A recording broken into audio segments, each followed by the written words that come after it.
Hello guys, current affairs funda में आप सभी का स्वागत है।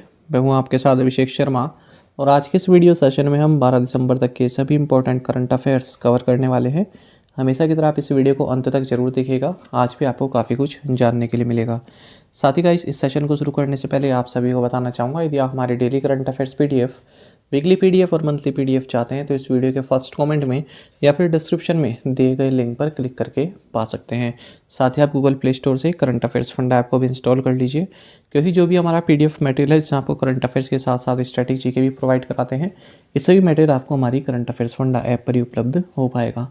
हमारे पीडीएफ कोर्स संबंधित यदि आपका कोई भी डाउट है, कुछ भी आप पूछना चाहते हैं तो कमेंट बॉक्स में ज़रूर लिखिएगा।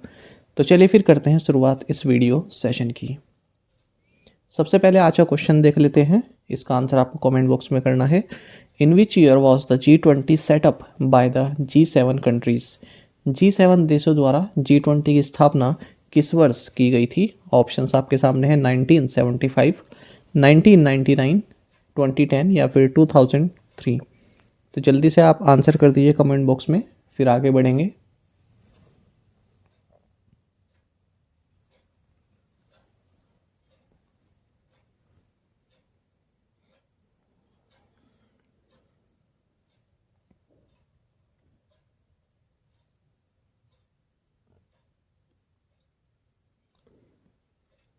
Who took oath as the 15th chief minister of Himachal Pradesh. Himachal Pradesh के 15वें मुख्यमंत्री के रूप में किसने शपथ ली? ऑप्शंस आपके सामने हैं और सही आंसर ऑप्शन डी है, सुखविंदर सिंह सुक्खू। तो आपको जानना चाहिए, हिमाचल प्रदेश के 15वें चीफ मिनिस्टर के तौर पर शपथ ली है कांग्रेस के लीडर सुखविंदर सिंह सुक्खू ने। आपको बता दें, ये 4 टाइम इनकम्बेंट एमएलए हैं। कहाँ से? Nadaun assembly constituency of Himachal Pradesh. और साथ ही मुकेश अग्निहोत्री, इन्हें डिप्टी चीफ मिनिस्टर बनाया गया है। इससे पहले जो बीजेपी की गवर्नमेंट थी तो उस वक्त ओपोजिशन की भूमिका में थे मुकेश अग्निहोत्री, ये लीडर ऑफ ओपोजिशन थे। आपको जानना चाहिए, अगर हम टोटल असेंबली सीट्स की बात करें तो हिमाचल प्रदेश में 68 असेंबली सीट्स हैं और 40 सीट्स यहाँ पर इंडियन नेशनल कांग्रेस ने जीती हैं और भारतीय जनता पार्टी ने 25 सीट्स यहाँ पर निकाली हैं। The controller and auditor general of India and the controller general of which country signed an MOU to support capacity building. Bharat के नियंत्रक एवं महालेखा परीक्षक और किस देश के नियंत्रक जनरल ने क्षमता निर्माण का समर्थन करने के लिए एक समझौता ज्ञापन पर हस्ताक्षर किए? ऑप्शन आपके सामने हैं। सही आंसर ऑप्शन ए है, चिली। तो देखिए, controller and auditor general of India और controller general of the republic of Chile या फिर चिली इसको बोलते हैं, इन्होंने एक MOU साइन किया है। किस लिए? To strengthen institutional and professional capacities and learn from each others best practices. आपको बता दें, ये MOU साइन किया गया चिली की जो कैपिटल है सैंटियागो, यहाँ पर। बाकी आप जानते हैं कि controller and auditor general of India GC Murmu है। अगर हम बात करें चिली की तो इसके प्रेसिडेंट गैब्रियल बॉरिक हैं। करेंसी यहाँ की पेसो है। कॉन्टिनेंट साउथ अमेरिकन कंट्री है, ये आपको जानना चाहिए। और ये सदर्न मोस्ट कंट्री है पूरे वर्ल्ड में और अंटार्कटिका से सबसे क्लोजेस्ट कंट्री भी यही है। देखिए, अगर आप देखें, अगर हम कॉन्टिनेंट से बात करें तो जो क्वेश्चंस बनते हैं ना, वो साउथ अमेरिका से काफ़ी क्वेश्चंस बनते हैं कंट्रीज़ के हिसाब से।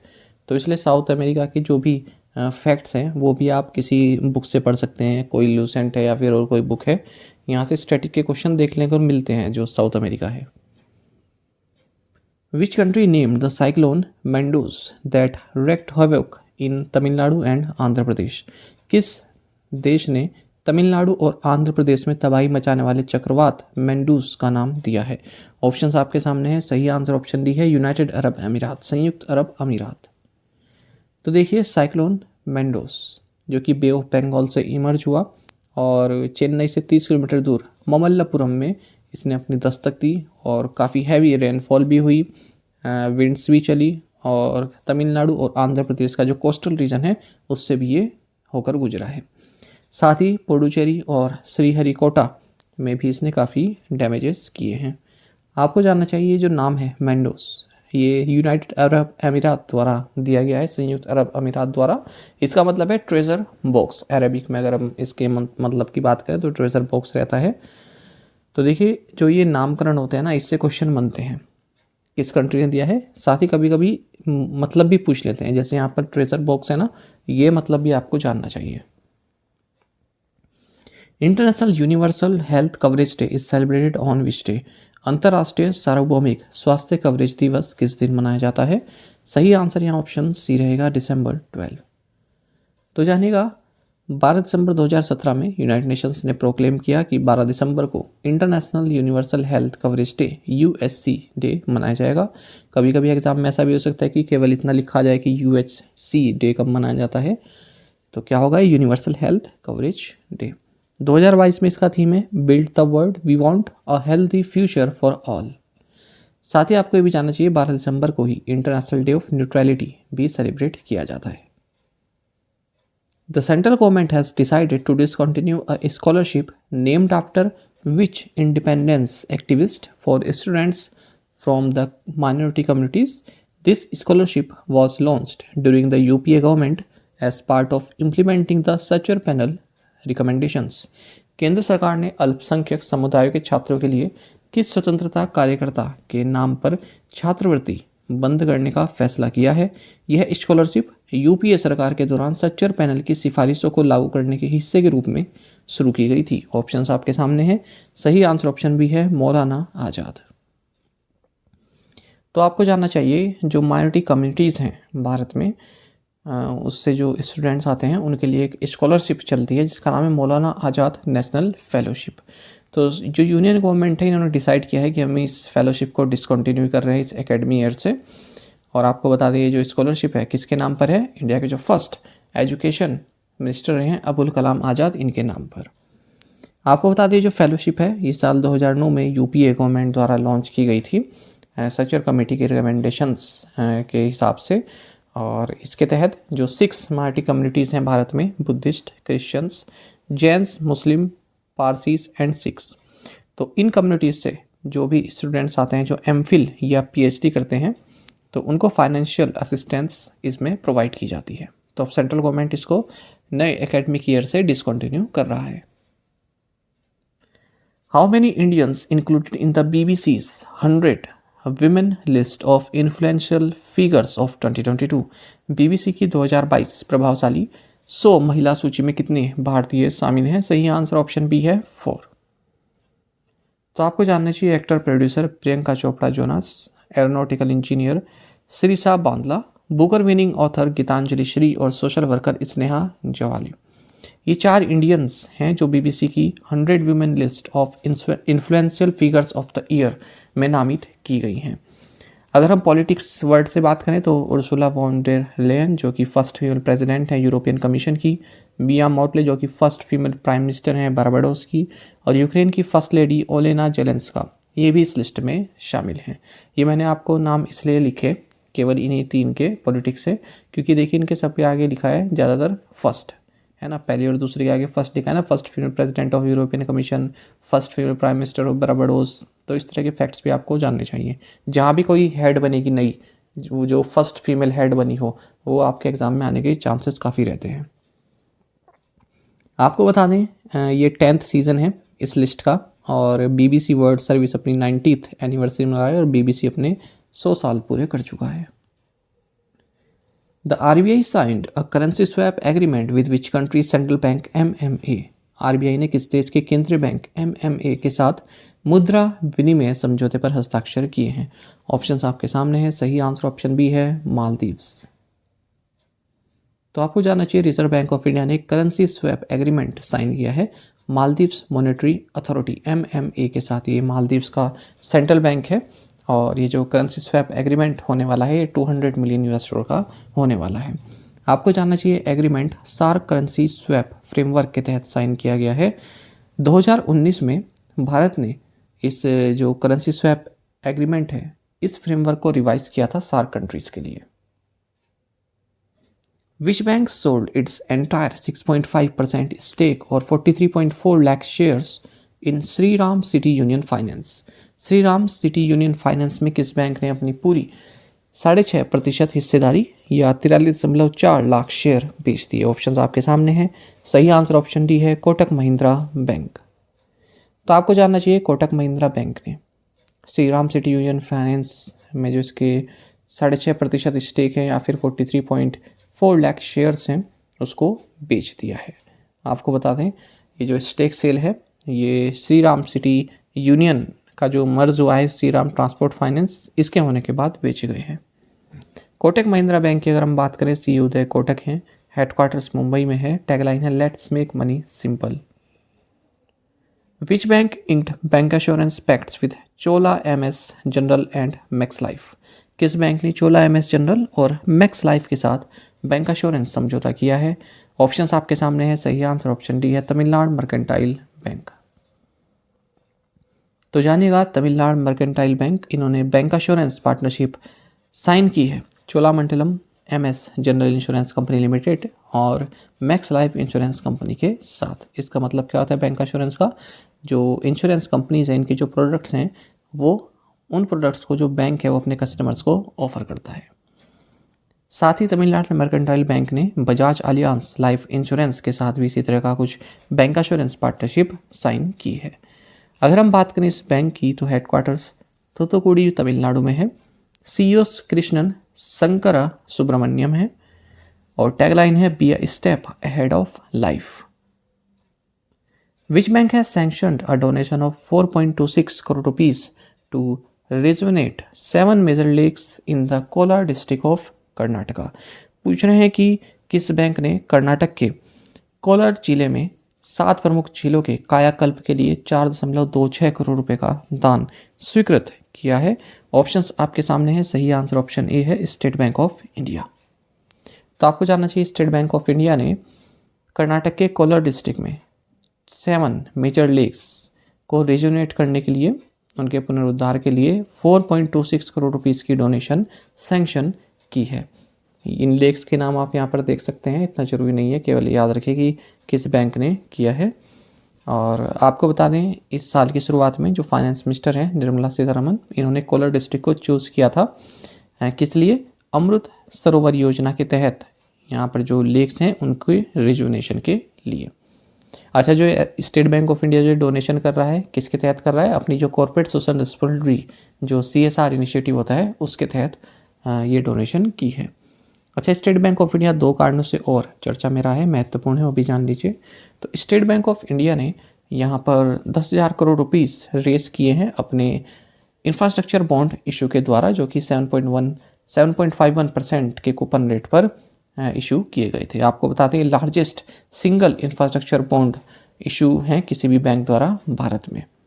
एक और महत्वपूर्ण करंट अफेयर आपको जानना चाहिए कि देखिए बीते एक साल में जो SBI है इसने ज़बरदस्त सफलता हासिल की है। इस दौरान SBI का जो पर्सनल बैंकिंग एडवांस है ये 5 लाख करोड़ रुपए के स्तर को पार कर गया है। और सबसे महत्वपूर्ण बात यह है कि इस 5 लाख करोड़ रुपए में हाउसिंग लोन शामिल नहीं है। पर्सनल बैंकिंग एडवांस में मुख्य रूप से personal loan, pension loan, auto loan, education और गोल्ड लोन के अलावा और भी प्रोडक्ट शामिल हैं। अच्छा, और इसमें आपको ये भी जानना चाहिए पिछले 12 महीनों में जो बैंक का पर्सनल बैंकिंग एडवांस का आंकड़ा है ये 1 लाख करोड़ रुपए के स्तर को भी पार कर गया है। तो ये पहली बार है जब किसी बैंक ने सिर्फ 12 महीने में इस तरह की सफलता हासिल की है। Which bank entered into a co-lending agreement with SV Credit Line Limited earmarking 500 crore rupees exclusively to women borrowers particularly in rural areas। पूछ रहे हैं कि किस बैंक ने SV क्रेडिट लाइन लिमिटेड के साथ विशेष रूप से ग्रामीण क्षेत्रों में महिला उधारकर्ताओं के लिए 500 करोड़ रुपए का सह उधार समझौता किया है। ऑप्शंस आपके सामने हैं। सही आंसर ऑप्शन डी है इंडसइंड बैंक। तो देखिए इंडसइंड बैंक और SVCL यानी कि SV क्रेडिट लाइन लिमिटेड जो कि एक NBFC MFI है, इन दोनों ने ही एक co-lending एग्रीमेंट साइन किए हैं जिसके तहत जो रूरल एरियाज़ में जो विमेन बोरोवर्स हैं जिनको क्रेडिट की आवश्यकता है उनके लिए 500 करोड़ रुपीस इन्होंने ईयरमार्क कर दिए हैं, अलग से रख दिए हैं। आपको बता दें जो ये SV क्रेडिट लाइन लिमिटेड है इसको जो मेदांता हॉस्पिटल के को-फाउंडर एंड प्रमोटर हैं सुनील सचदेवा इनके द्वारा प्रमोट किया गया है। इंडसइंड बैंक की बात करें MD&CEO सुमंत कथपालिया हैं, हेडक्वार्टर्स पुणे महाराष्ट्र में है और टैगलाइन है वी केयर दिल से, we make you feel richer. Which of the following has become India's first payment gateway to support credit cards on UPI.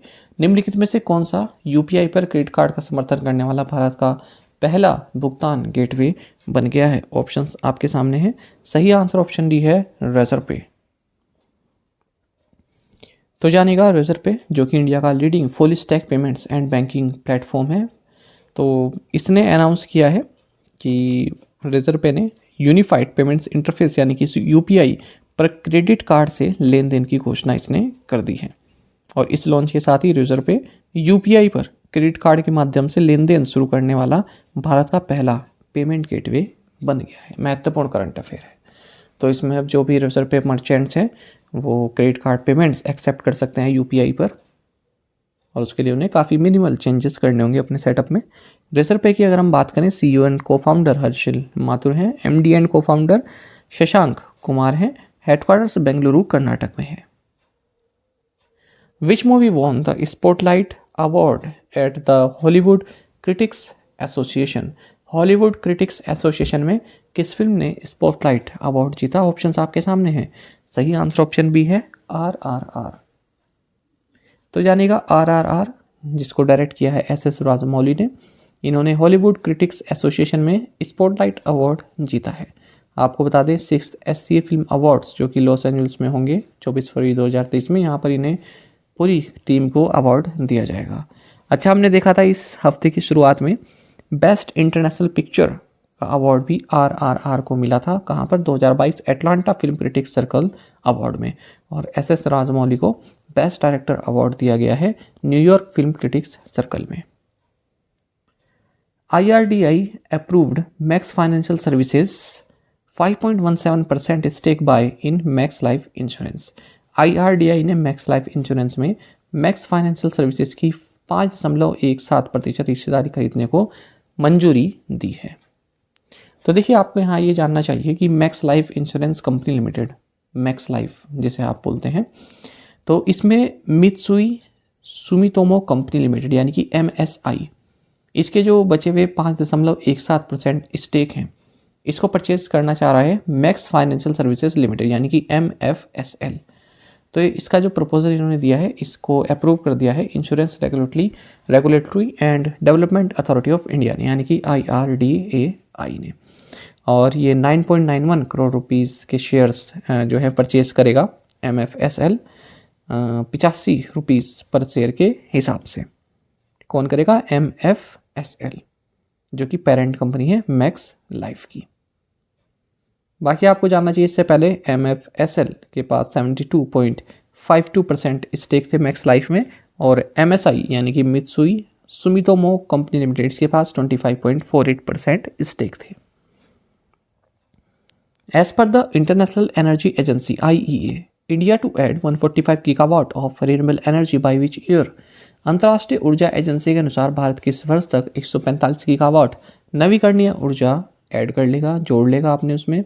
सही आंसर ऑप्शन सी है 2027। तो आपको जानना चाहिए इंडिया, जो कि वर्ल्ड का 3rd हाईएस्ट एनर्जी कंज्यूमर है, ये अगले 5 साल में 145 गीगावाट्स ऑफ रिन्यूएबल एनर्जी की कैपेसिटी ऐड कर लेगा। ठीक है, जिसमें कि सोलर एनर्जी 75% कंट्रीब्यूशन रहेगा, यानी कि टोटल जो एडिशन होने वाला है उसमें 75% सोलर एनर्जी एडिशन होगा।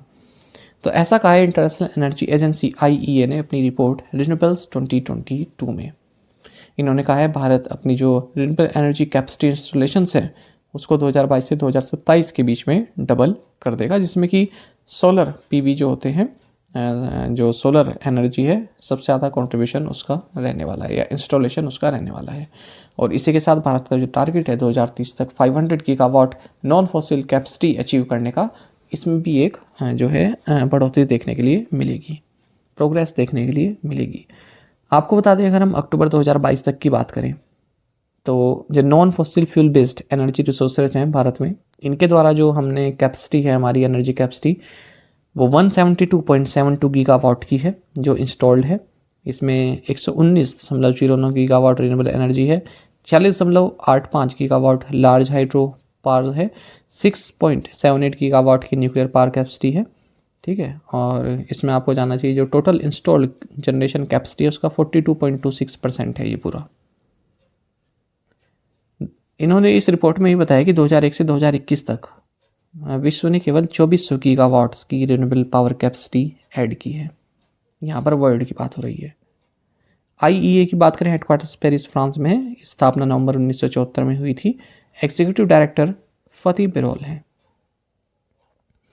विच bank approved a $250 million policy based loan to strengthen India's logistics sector. किस बैंक ने भारत के रिसर्च क्षेत्र को मजबूत करने के लिए $250 million नीति आधारित ऋण को मंजूरी दी?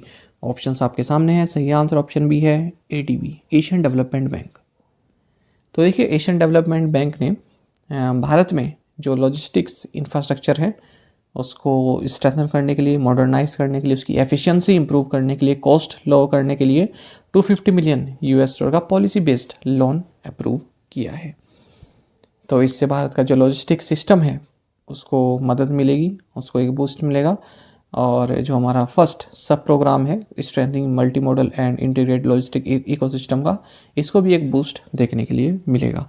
साथ ही एशियन डेवलपमेंट बैंक ने जो मेट्रो रेल सिस्टम है चेन्नई का, तो उसमें नई लाइंस ऐड करने के लिए, उसकी कनेक्टिविटी इंप्रूव करने के लिए $780 million का मल्टी ट्रांच फाइनेंसिंग फैसिलिटी ये भी अप्रूव की है।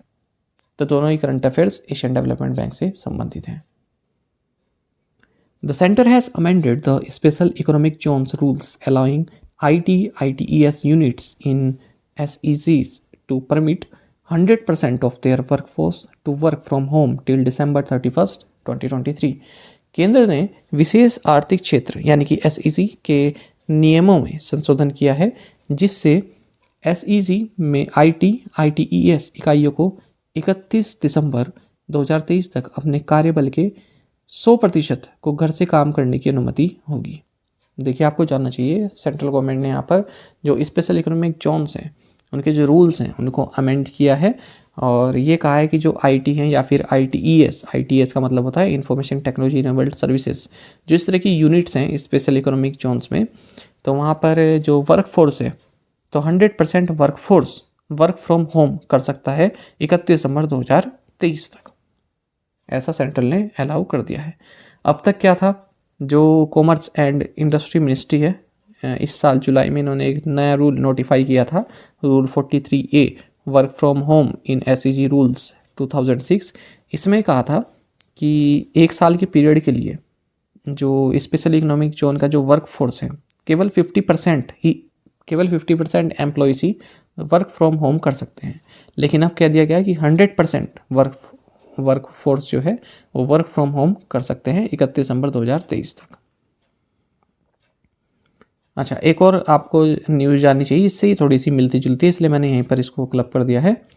पावर मिनिस्ट्री इन्होंने 18 साल के लिए ये डिसाइड किया है कि जो भी न्यू हाइड्रो पावर प्रोजेक्ट्स हैं उनसे जो इलेक्ट्रिसिटी जनरेट हो रही है तो उनसे हम inter state transmission system charges नहीं लेंगे। 18 साल तक वेव ऑफ कर दिया है। Fitch projected India's GDP to grow at what % in the current physical. Fitch ने चालू वित्त वर्ष में भारत की GDP में कितने प्रतिशत की वृद्धि का अनुमान लगाया? सही आंसर ऑप्शन ए है 7%। तो आपको जानना चाहिए जो दिसंबर एडिशन रहा है ग्लोबल इकोनॉमिक आउटलुक, इसमें फिच ने कहा है कि इंडिया की जो GDP है ये 7% ही रहने वाली है करंट फिजिकल में, यानी फिजिकल 2022-23, और स्लो हो जाएगी 23-24 में 6.2%, और 2024-25 में 6.9% रह जाएगी। तो इन्होंने जो करंट फिजिकल का पहले बताया था उसको रिटेन रखा है, लेकिन जो आगे के 2 फिजिकल हैं, एक तो 23-24 और 24-25, इनमें जो है थोड़ा स्लो कर दिया है। तो सितंबर में करंट फिजिकल ईयर के 7% ही बताया था, लेकिन 23-24 के लिए 6.7% बताया था, और 24-25 के लिए 7.1% बताया था। Where is the ICAR, Indian Institute of Spices Research located? Recently, R. Dinesh has taken charge as its new director. ICAR भारतीय मसाला अनुसंधान संस्थान कहाँ स्थित है? हाल ही में R. दिनेश ने इसके नए निदेशक के रूप में कार्यभार संभाला है। सही आंसर ऑप्शन सी है कोझिकोड। तो देखिए R Dinesh ICR Indian Institute of Spices Research जो कि कोझिकोड यानी कि कैलीकट केरल में है, इसके नए डायरेक्टर के तौर पर नियुक्त किए गए हैं। इन्होंने अपना कार्यभार संभाल लिया है। 2 अपॉइंटमेंट्स और हम देखेंगे इसी तरह की। RN सिंह ये जनरल मैनेजर बनाए गए हैं सदर्न रेलवे के, और नवीन गुलाटी ये जनरल मैनेजर बनाए गए हैं integral coach factory Perambur Chennai Tamil Nadu के। ये AK अग्रवाल को सक्सीड कर रहे हैं। Which city recorded the highest digital payment transactions from January to October 2022? किस शहर ने जनवरी से अक्टूबर 2022 तक उच्चतम डिजिटल भुगतान लेन देन दर्ज किया? ऑप्शंस आपके सामने हैं। सही आंसर ऑप्शन डी है, बेंगलुरु। तो जानिएगा एक फ्रेंच ट्रांजैक्शनल सर्विसेज कंपनी है वर्ल्ड लाइन, तो उन्होंने एक रिपोर्ट जारी की है, इंडिया डिजिटल पेमेंट्स रिपोर्ट। इसमें उन्होंने ये देखा है कि किस सिटी में सबसे ज़्यादा ट्रांजैक्शंस हुए हैं, डिजिटल पेमेंट ट्रांजैक्शंस हुए हैं जनवरी से अक्टूबर 2022 तक। तो यहाँ पर इन्होंने कहा है कि बेंगलुरु में सबसे ज़्यादा डिजिटल पेमेंट ट्रांजैक्शंस हुए हैं। वॉल्यूम के हिसाब से बात करें तो 14.82 मिलियन, और अगर हम वैल्यू के हिसाब से बात करें तो 36.2 बिलियन रुपीज़ का यहाँ पर ट्रांजैक्शन हुआ है जनवरी से अक्टूबर 2022 तक बेंगलुरु में। उसके बाद अगर हम टॉप 5 सिटीज़ की बात करें, बेंगलुरु पहले पर हो गया, फिर हैदराबाद है, फिर चेन्नई है, फिर मुंबई है, फिर पुणे है। वही इन्होंने कहा है कि थर्ड क्वार्टर की अगर हम बात करें जुलाई से सितंबर 2022 की, तो 23 बिलियन डिजिटल पेमेंट ट्रांजैक्शंस जिनकी वैल्यू 38.32 लाख करोड़ रुपीज़ रही, ये UPI, debit and credit cards, payment instruments like mobile wallets, इनके थ्रू हुए हैं। और इसमें UPI कितना रहा, 19.65 बिलियन ट्रांजैक्शंस UPI के थ्रू हैं जिनकी वैल्यू रही 32.5 ट्रिलियन रुपीज़। अच्छा, अगर हम टॉप 5 स्टेट्स की बात करें इस टाइम पीरियड में थर्ड क्वार्टर में, तो महाराष्ट्र में सबसे ज़्यादा हुए हैं, उसके बाद कर्नाटक, फिर केरल, फिर तमिलनाडु, फिर आंध्र प्रदेश, और सिटीज़ में बेंगलोर। प्रीवियस असाइनमेंट क्वेश्चंस के आंसर देख लेते हैं। Where is the Vizhinjam sea port located? Answer is Trivandrum या Thiruvananthapuram, Kerala. India to be 6th largest insurance market by 2032 according to Swiss Re. Where is the Northeast First Regional Research Institute of Unani Medicine located? Silchar. Which conglomerate owns the multinational automotive manufacturer Ashok Leyland? Answer is Hinduja Group. Armed Forces Flag Day is commemorated around the country on December 7th every year. Name the former vice chairman of Niti Aayog who has joined the policy and advisory board of property consultant India Sotheby's International Realty. Answer is Rajiv Kumar. और आप में से कई aspirants ने बिल्कुल सही answer दिया है, पर आप लोगों का जो पार्टिसिपेशन है वो धीरे धीरे घटता जा रहा है। केवल कुछ ही एस्पिरेंट्स हैं जो काफ़ी पहले से कर रहे हैं, वही आज भी कर रहे हैं, कुछ नया एडिशन नहीं देखने के लिए मिल रहा है। तो जो एस्पिरेंट्स देख रहे हैं कम से कम कोशिश तो कीजिए कि 1-2 क्वेश्चन के आंसर आप कर दें। चलिए आज के असाइनमेंट क्वेश्चन देख लेते हैं। In which state Mainpuri is located? Recently, Mount Semeru volcano erupted and it is located in which country? वैसे ऐसे होना चाहिए था, recently erupted Mount Semeru volcano is located in which country? What is the marriageable age of Muslim women according to personal law in India? Under the National Food Security Act 2013, what percentage of the urban population is entitled to subsidized food grains? Which organization in partnership with the state government of Kerala released the report titled Climate Investment Opportunities in India's Cooling Sector? The RBI on December 7 raised the policy repo rate by 35 basis points to 6.25%. How many basis points equals 1 percentage point? तो इन 6 questions के answer आप comment box में जरूर दीजिएगा। यदि आपको एक question का आंसर भी आता है तो भी आप हमें कमेंट बॉक्स में बता सकते हैं। साथ ही करंट अफेयर्स फंडा को आप टेलीग्राम पर भी ज्वाइन कर सकते हैं। यहाँ पर रेगुलर वीडियो अपडेट्स और करंट क्विजेस हम आप सभी के लिए डालते रहते हैं। साथ ही डिस्कशन ग्रुप में आप किसी भी क्वेश्चन का सॉल्यूशन पा सकते हैं। दोस्तों, यहाँ पर हमारे करंट अफेयर्स की प्लेलिस्ट दी गई है, इसको आप जरूर देखें। अपने दोस्तों के साथ, फेलो एस्पिरेंट साथ हमारे करंट अफेयर्स को शेयर जरूर करें। आज का ये सेशन आपको कैसा लगा कमेंट बॉक्स में जरूर बताइएगा। Thank you guys.